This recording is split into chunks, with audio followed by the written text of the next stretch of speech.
شکریہ بیٹی، تم اب تک تیار نہیں ہوئی، وہ لوگ کافی دیر سے آ کر بیٹھے ہوئے ہیں، مزید ان کو انتظار کرانا اچھا نہیں لگتا۔ کوثر نے کمرے میں آ کر فکر مندی سے اپنی بیٹی کو جتلایا۔ وہ لپسٹک کے کئی شیڈ باری باری اپنے ہونٹوں پر آزما رہی تھی اور اب اس کے ہونٹوں پہ عجیب بدنما سا سرخ رنگ ظاہر ہونے لگا، جیسے اس نے کسی کا تازہ خون پی کر اگل دیا ہو۔ وہ ماں کی اچانک آمد پر گھبرا سی گئی اور دونوں ہاتھوں سے اپنا چہرہ چھپا کر باتھ روم کی طرف لپکی۔ کوثر اپنی بیٹی کی حرکت پر پریشان سی ہو گئی۔ اف، یہ لڑکی بھی۔ وہ باتھ روم میں تیزی سے اپنے ہونٹوں کو پانی سے رگڑنے لگی، جیسے سچ میں اس نے کوئی انسانی خون پیا ہو اور وہ یہ راز چھپا رہی ہو۔ لپسٹک کے سرخ دھبے صاف کرتے ہوئے اس نے اپنے چہرے کا بغور جائزہ لیا کہ کیا وہ بدصورت ہے یا پھر ان تمام رشتے دیکھنے والوں کی نظریں کمزور تھیں جنہیں وہ پسند نہ آ سکی۔ آئینے نے تردید کر دی، وہ ہر لحاظ سے ایک خوش شکل خوش مزاج لڑکی تھی۔ پھر کمی کہاں رہ گئی؟ اس نے سوچتے سوچتے آئینے سے پوچھا، جہاں سے جواب آنا ناممکن تھا۔ شکریہ، جلدی باہر آؤ یا پھر میں اندر آؤں، کوثر نے اب کی بار خفگی سے کہا۔ جی جی، بس 2 منٹ، اس نے کانپتے ہوئے ہونٹوں سے جواب دیا۔ ماں کی آواز پر وہ سہم سی گئی، اس کی آنکھوں سے آنسو ٹپکنے لگے۔ یا اللہ، اس دفعہ میری مدد کرنا، میری بچی کا نصیب کھول دے۔ کوثر نے دھڑکتے دل سے اپنے رب کو پکارا اور مہمانوں کے پاس جا کر بیٹھنا مناسب سمجھا اور حنا کو جلد شکریہ کو لے آنے کی ہدایت کر کر چلی گئیں۔ شکریہ کے نصیب پر نہ جانے ایسا کون سا تالا لگ چکا تھا جس کی چابی ابھی تک نہیں مل رہی تھی۔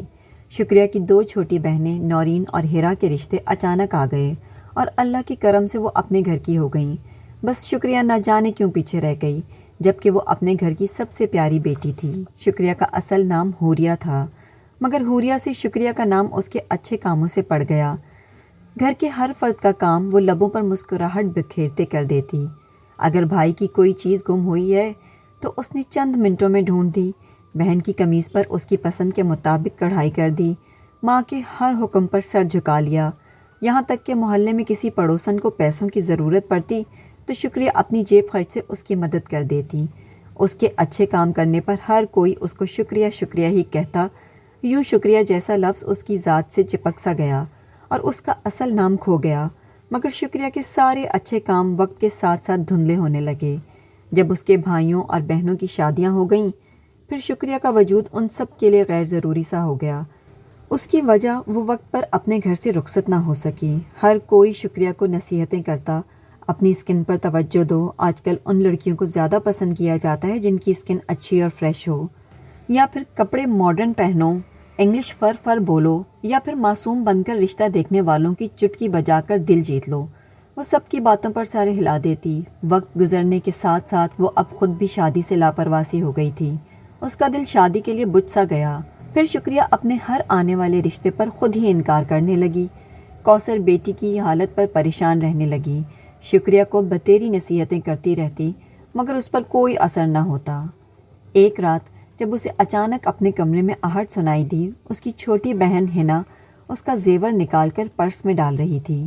شکریہ کے تو جیسے ہاتھ پاؤں ٹھنڈے ہو گئے۔ اس نے لائٹ آن کر دی۔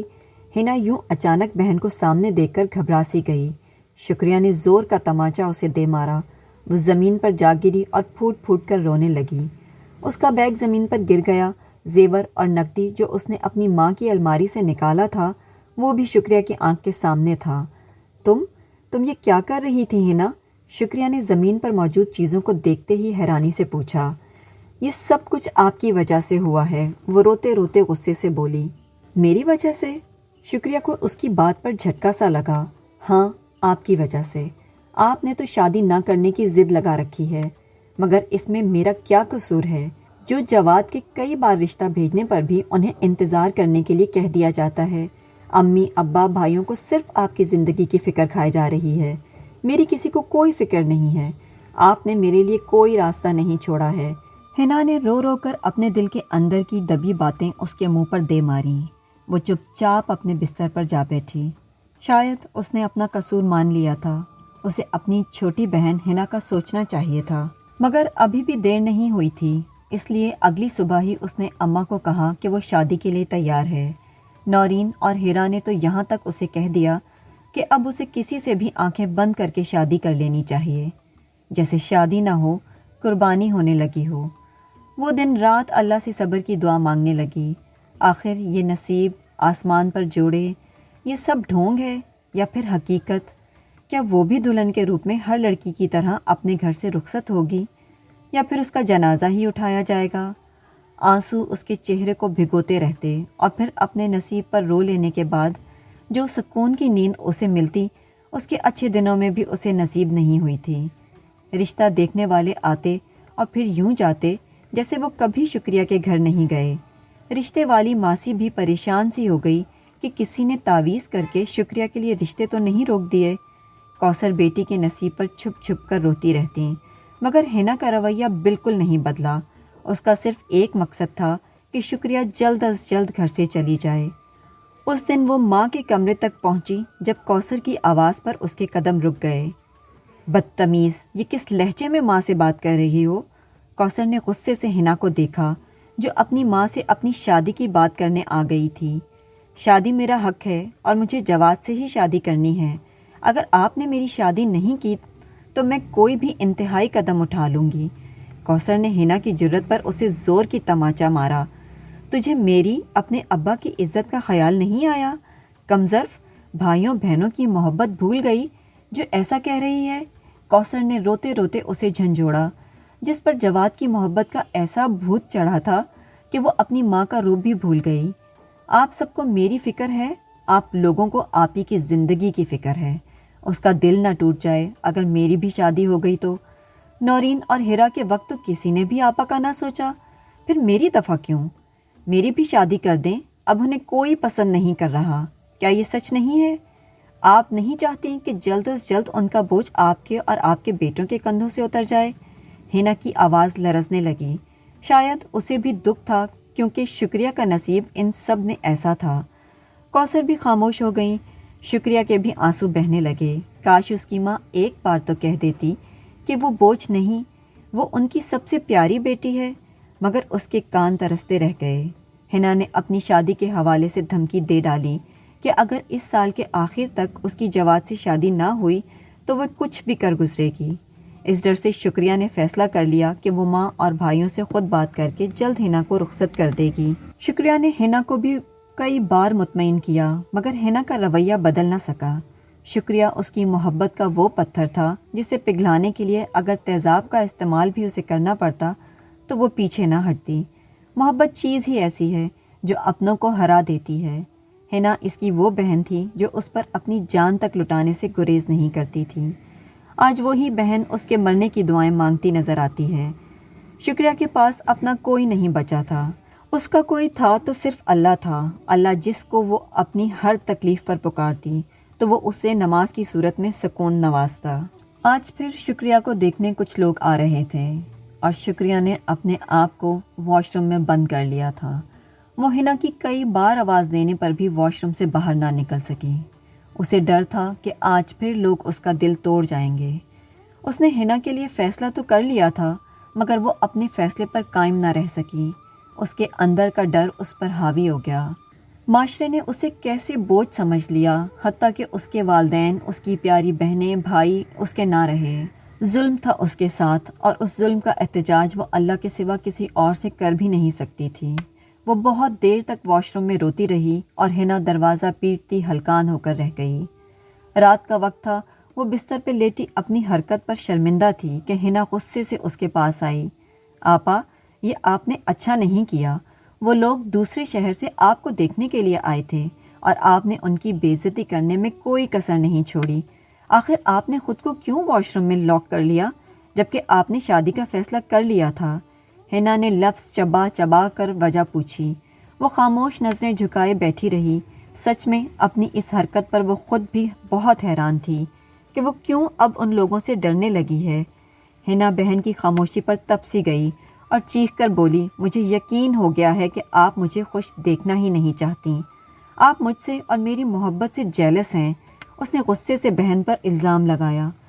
نہیں نہیں حنا، ایسا کچھ نہیں۔ میں کیوں تمہیں خوش نہیں دیکھنا چاہتی؟ میں تو اس بات پر مطمئن ہوں کہ جواد جیسا اچھا لڑکا تمہارا منتظر ہے۔ میں خود تمہاری شادی کے لیے ابا اور بھائیوں سے بات کرنے کا سوچ رہی تھی۔ بس آپا رہنے دیں اپنے جھوٹے وعدے، آپ کے پاس ایک اچھا موقع تو آیا تھا، پھر کیوں واش روم میں بیٹھی رہ گئیں؟ ہنا نے تیکھی نظروں سے وجہ جاننے کی کوشش کی۔ میں خود نہیں جانتی کہ اس سے بات مکمل نہ ہو سکی۔ اس کے چہرے کا رنگ پیلا پڑ گیا کہ کہیں اس کی چھوٹی بہن نہ جان لے کہ بار بار لوگوں کے انکار کرنے پر اس کے دل میں ڈر بیٹھ گیا، کہیں وہ ایک بار پھر نہ دھتکاری جائے۔ آپا، کہیں آپ کسی سے محبت تو نہیں کرتی، یا پھر آپ کو محبت میں دھوکہ ملا ہے؟ ہنا نے سوچتے سوچتے اس کی طرف دیکھ کر پوچھا۔ نہیں، ایسا کچھ نہیں۔ وہ گھبرا سی گئی، اس کی آنکھوں میں نمی تیرنے لگی۔ ایسا نہیں ہے تو پھر یہ آنسو کس بات پر؟ ہنا نے مزید اسے تکلیف دی۔ وہ غصے سے پھوٹ پڑی۔ آنسو اس لیے ہیں کہ مجھ سے 7 سال چھوٹی میری بہن میں تمیز نہ رہی، جو برسوں پہلے اس میں موجود تھی۔ ہنا کا چہرہ لال ہو گیا۔ بہن کے آنسوؤں پر وہ چپ ہو کر کمرے سے باہر نکل گئی اور کئی گھنٹوں تک سوچتی رہ گئی کہ قصور سچ میں شکریہ کا نہیں، قصور صرف اس کی قسمت کا ہے جو وہ تانوں کے لیے رہ گئی ہے۔ 1 ہفتہ گزر گیا تھا، وہ لوگ پھر ان کے گھر آ پہنچے۔ اب کی بار شکریہ کو دیکھنے کے لیے نہیں بلکہ منگنی کی رسم کرنے آئے تھے۔ کوثر کے پاؤں زمین پر نہیں ٹک رہے تھے کہ یہ کیسا معجزہ ہو گیا کہ اتنے اچھے گھرانے سے شکریہ کے لیے عزت سے رشتہ آ گیا۔ وہ خود یہ سن کر حیران تھی کہ ان لوگوں نے اس دن کی حرکت کے باوجود رشتہ جوڑنا چاہا۔ ہنا کا رویہ بھی بدل گیا اور وہ شکریہ کے ساتھ شاپنگ میں مصروف ہو گئی۔ شکریہ کو یہ سب خواب جیسا لگ رہا تھا۔ اس کا دل اندر سے ڈرتا کہ کہیں کوئی اس سے یہ لمحہ چھین نہ لے۔ اور 1 ماہ کے بعد شکریہ دلہن کے روپ میں فرید کی زندگی میں شامل ہو گئی۔ شادی کی پہلی رات وہ فرید کا انتظار بے صبری سے کر رہی تھی۔ وہ اس فرشتے کو دیکھنا چاہتی تھی کہ جس نے اسے اپنی زندگی میں شامل کر لیا تھا۔ شادی پر سب اسے سمجھا رہے تھے کہ فرید جیسا نیک شریف لڑکا قسمت سے ملتا ہے، اسے ہمیشہ فرید کا خیال رکھنا ہوگا۔ اس نے دل میں سوچ لیا تھا کہ وہ کبھی بھی فرید کا دل نہیں دکھائے گی، وفاشوار بیوی بن کر ہمیشہ اس کی خدمت کرے گی۔ اچانک دروازے پر آہٹ ہوئی۔ اس نے جھٹ سے اپنی نظریں جھکا لیں۔ فرید شکریہ کو دیکھتے ہوئے اس کے پاس بیڈ پر آ بیٹھا۔ شکریہ کا دل زور زور سے دھڑکنے لگا۔ اس نے اس کا ہاتھ تھام لیا ہے مگر زبان ساتھ نہیں دے رہی۔ اس سے پہلے شکریہ ہمت کرتی، فرید نے ایک قیمتی انگوٹھی اس کی انگلی میں پہنا دی اور پھر وہ بولتا ہی چلا گیا۔ شکریہ، تمہارا بہت شکریہ جو تم نے میرے رشتے کو قبول کر لیا۔ جب میرے گھر والوں کو تم نے انکار کر دیا تو میں سوچنے لگا کہ میں تمہیں کیسے بتاؤں کہ پچھلے 5 سال سے میں تمہارے متعلق سوچ رہا تھا۔ تم جاننا چاہتی ہو کہ میں تمہیں کیوں سوچتا تھا؟ تمہیں خالہ بطول یاد ہوں گی جو تمہارے محلے میں پہلے رہتی تھیں۔ فرید نے پیار سے اسے پوچھا۔ خالہ بطول؟ جی خالہ بطول، اس نے یکدم سوچتے جواب دیا اور فرید کو حیرانی سے دیکھنے لگی۔ خالہ بطول میرے دوست رحیم کی امی ہیں جو اس وقت کمیٹیاں ڈال کر اپنی اور دوسروں کی بچت کرواتی تھیں۔ تمہیں یاد ہوگا تم نے اپنی کمیٹی کسی کو ضرورت پڑنے پر دے دی تھی، وہ میں ہوں۔ شکریہ، اس دن اگر تم میری مدد نہ کرتی تو شاید میری زندگی کا کوئی مقصد پورا نہ ہوتا اور نہ ہی میں لندن جا کر اپنے قدموں پر کھڑا ہو پاتا۔ یہ ساری دولت تمہاری اس چھوٹی سی مدد کی وجہ سے میرے پاس آئی۔ میں نے خالہ بطول سے تمہاری بہت تعریفیں سنی تھیں۔ میرا دل چاہنے لگا کہ میں تمہیں دیکھوں، تم سے بات کروں، اور تمہیں سوچتے سوچتے کب مجھے تم سے محبت ہو گئی میں نہیں جانتا۔ خالہ بطول اللہ کو پیاری ہو گئیں، پھر رحیم کے ذریعے میں نے تمہارا حال دریافت کیا اور یوں اللہ کے کرم سے تم میرے سامنے بیٹھی ہو۔ فرید نے پھر اپنے کوٹ کی جیب سے ایک سرخ پھول نکال لیا اور پیار سے دیتے ہوئے اپنی محبت کا اعتراف کیا۔ شکریہ، میں نے تمہیں بہت چاہا ہے اور اللہ سے یہ دعا کرتا ہوں کہ تمہیں کبھی مجھ سے کوئی شکایت نہ ہو۔ اس کی آنکھیں آنسوؤں سے بھر آئیں۔ شکریہ کو اللہ نے اتنا پیارا تحفہ دے دیا تھا کہ شاید ہی اب وہ کوئی شکوہ کرتی۔